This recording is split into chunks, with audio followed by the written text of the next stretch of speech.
Hello students, Navodaya में आपका स्वागत है। आज के इस वीडियो लेक्चर में हम लोग पढ़ने जा रहे हैं गद्यांश को कैसे सॉल्व करते हैं, जिन्हें इंग्लिश में पैसेज कहते हैं। तो सबसे पहले समझेंगे कि गद्यांश क्या होता है।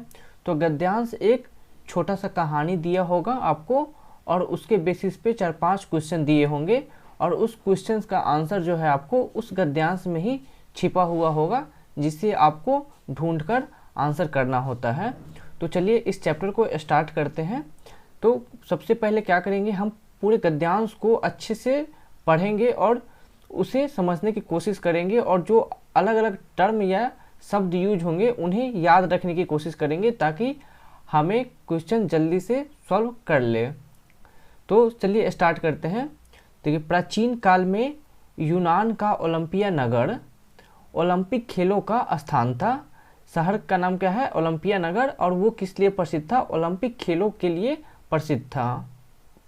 ठीक, वहाँ पे ओलंपिक खेलों का वो स्थान था। यह नगर आधुनिक पिरगोस नगर से लगभग 17 किलोमीटर दूर स्थित है। कौन नगर? यहाँ पे दिया हुआ यह नगर, तो ये ओलंपिया नगर के बारे में बात कर रहा है कि ओलंपिया नगर आधुनिक पिरगोस नगर से लगभग 17 किलोमीटर दूर स्थित है। यहाँ प्रत्येक चौथे वर्ष ओलंपिक खेलों का आयोजन होता था। मतलब प्रत्येक चौथा वर्ष में प्रत्येक 4 साल के बाद ओलंपिक खेलों का आयोजन होता था। कहाँ पे? ओलंपिया नगर में। इन खेलों में सभी राज्यों के खिलाड़ी भाग लेते थे। इसी आधार पर आधुनिक युग में खेल कूद प्रतियोगिताओं का नाम भी ओलंपिक रखा गया है। मतलब ओलंपिया नगर के नाम पे ही जो आधुनिक युग में खेल कूद प्रतियोगिता होता है उसका नाम ओलंपिक रखा गया है। इसमें कुश्ती, तैराकी, हॉकी, फुटबॉल, लंबी और ऊंची कूद, वजन उठाना, भाला छेपन इत्यादि सभी प्रकार के खेल कूद होते हैं। यहाँ पे दिया है इसमें। तो इसमें का मतलब क्या है कि इसमें का मतलब है ओलंपिक खेल में कुश्ती, तैराकी, हॉकी, फुटबॉल, लंबी और ऊंची कूद, वजन उठाना, भाला छेपन इत्यादि सभी प्रकार के खेल कूद होते हैं। ओलंपिक में सबसे लंबी दौड़ 42 किलोमीटर 195 मीटर की होती है, जिसे मैराथन दौड़ कहते हैं। तो मैराथन दौड़ जो होता है वो ओलंपिक में होता है, उसका जो ये होता है लंबाई होता है 42 किलोमीटर 195 मीटर का होता है, जो कि ओलंपिक में सबसे लंबी दौड़ है। अब इसके बेसिस पे कुछ क्वेश्चन दिए गए हैं, हम उन्हें एक एक कर देखते हैं। सबसे पहला क्वेश्चन है, प्राचीन काल में यूनान का ओलंपिया नगर, और ये खाली स्थान दिया हुआ है। तो ये खाली स्थान हमें इस गद्यांश में खोजना है कि कहाँ पे मिल जाएगा, और उसके बाद जो आंसर होगा हम उसे टिक कर देंगे। तो क्या है? प्राचीन काल में यूनान का ओलंपिया नगर। तो इस वाक्य को खोजने की कोशिश करते हैं। यहाँ पे है प्राचीन काल में यूनान का ओलंपिया नगर, तो खोजने की कोशिश करते हैं। प्राचीन काल में यूनान का ओलंपिया नगर, यहाँ तक हमें मिल गया। अब उसके बाद क्या लिखा हुआ है? ओलंपिक खेलों का स्थान था। तो आंसर में हम देखेंगे जो ओलंपिक खेलों का स्थान था होगा वही, उसे हम टिक कर देंगे। पहला है, सारे संसार में खेलों के लिए प्रसिद्ध था। ओलंपिक खेलों के लिए प्रसिद्ध था। ओलंपिक खेलों का स्थान था। तो इसके बाद आंसर क्या है हमारा? यहाँ पे ओलंपिक खेलों का स्थान था। तो सी हमारा ऑप्शन हो जाएगा और इसे हम टिक कर देंगे। ठीक, फिर दूसरा क्वेश्चन देखेंगे, भाग लेना का अर्थ क्या होता है। तो यहाँ पर देखते हैं कि भाग लेना कहाँ है। यहाँ इन खेलों में सभी राज्यों के खिलाड़ी भाग लेते थे। भाग लेते थे मतलब खिलाड़ी खेलते थे। खेलते थे मतलब उस खेल में हिस्सा लेते थे। तो यहाँ पे भाग लेने का अर्थ हो गया कि उन खेलों में वो लोग हिस्सा लेते थे। अगला क्वेश्चन है, नगर का विलोम शब्द क्या होगा। तो आप मेरे पिछला वीडियो में देख लीजिएगा, वहाँ पे मैंने विलोम शब्द पढ़ाया हुआ है। आप विलोम शब्द याद कर लेना और ये मुहावरा वगैरह भी याद कर लेना, आपको कभी भी पूछा जा सकता है। तो नगर का विलोम शब्द होता है ग्राम। अगला है, ओलंपिक खेलों में कौन कौन खेल होते हैं। तो यहाँ पर फिर जाएंगे गद्यांश में और देखेंगे कि ओलंपिक खेल में कौन कौन सा गेम होता है।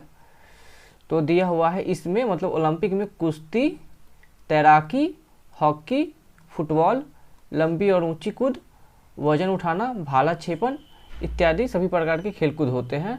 तो ऑप्शन हम मैच कर लेंगे और जो ऑप्शन हमारा मैच कर जाएगा उसे टिक कर देंगे। तो क्या पहला है कुश्ती, तैराकी, हॉकी, लेकिन वहाँ पे तो लंबी और ऊंची कूद भी हो रही थी, तो ए ऑप्शन नहीं होगा। दूसरा है बी, तैराकी, हॉकी, फुटबॉल, ऊंची कूद और लंबी कूद। फुटबॉल है इसमें क्या? तो सबसे पहले हम देखेंगे कि फुटबॉल है या नहीं। इसमें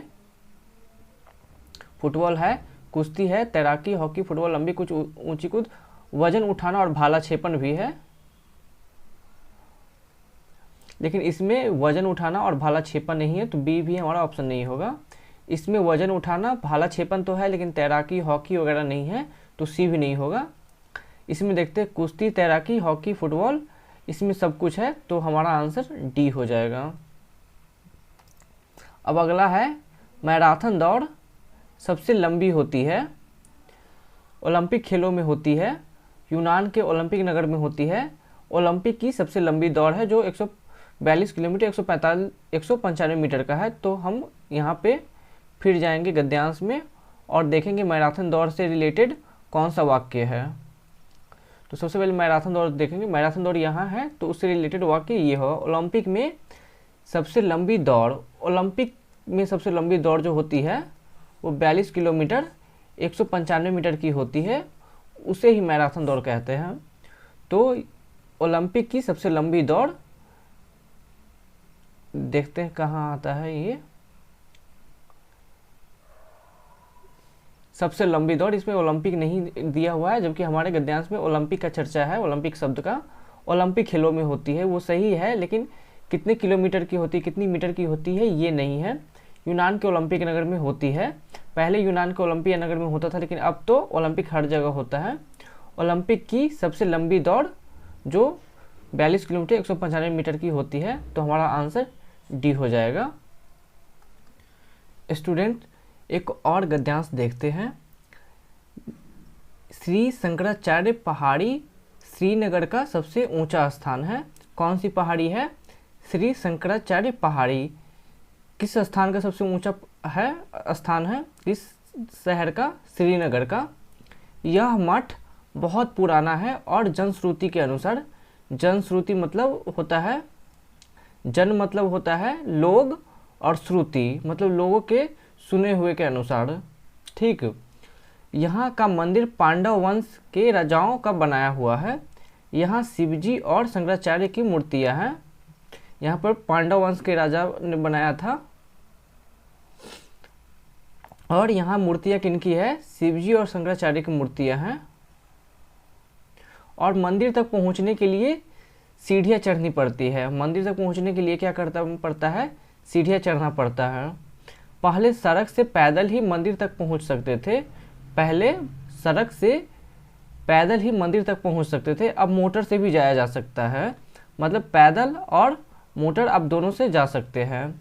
इस ऊंचे पहाड़ पर खड़े होकर श्रीनगर का काफ़ी बड़ा हिस्सा दिखाई देता है। कौन से पहाड़ पे खड़े होकर?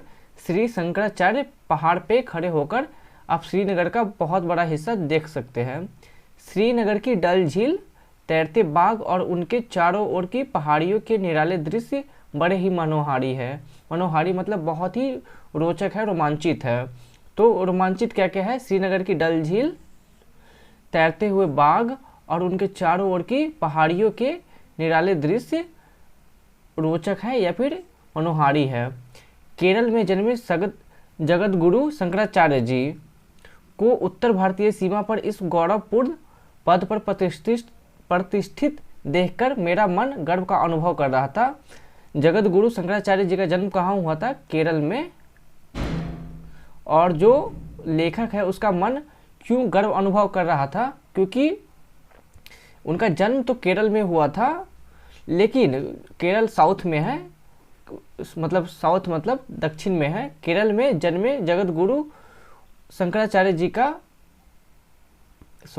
केरल में जन्मे जगत गुरु शंकराचार्य जी को उत्तर भारतीय सीमा पर इस गौरवपूर्ण पद पर प्रतिष्ठित देखकर मेरा मन गर्व का अनुभव कर रहा था।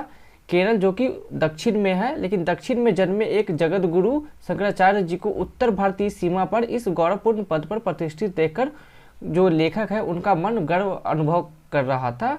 तो गर्व अनुभव होने का कारण क्या था? उत्तर भारतीय सीमा पर प्रतिष्ठित होकर देखता हुआ उन्हें वो गर्व अनुभव कर रहे थे या फिर प्राउड फील कर रहे थे। अब एक एक करके कुछ क्वेश्चन देखते हैं जो इससे रिलेटेड है गद्यांश से। तो वो है जनश्रुति के अनुसार का अर्थ है। तो जन मतलब होता है लोग और श्रुति मतलब होता है सुनना या सुनाना। तो जनश्रुति के अनुसार का अर्थ क्या होगा? तो लोगों द्वारा सुनी गई बात। तो पहला ही आंसर हो जाएगा, लोगों के अनुसार बात नहीं, लोगों द्वारा सुनी गई बात के अनुसार, प्राचीन लोगों के अनुसार, वहाँ के निवासियों के अनुसार। तो ये पहला ऑप्शन ही उसका आंसर हो जाएगा।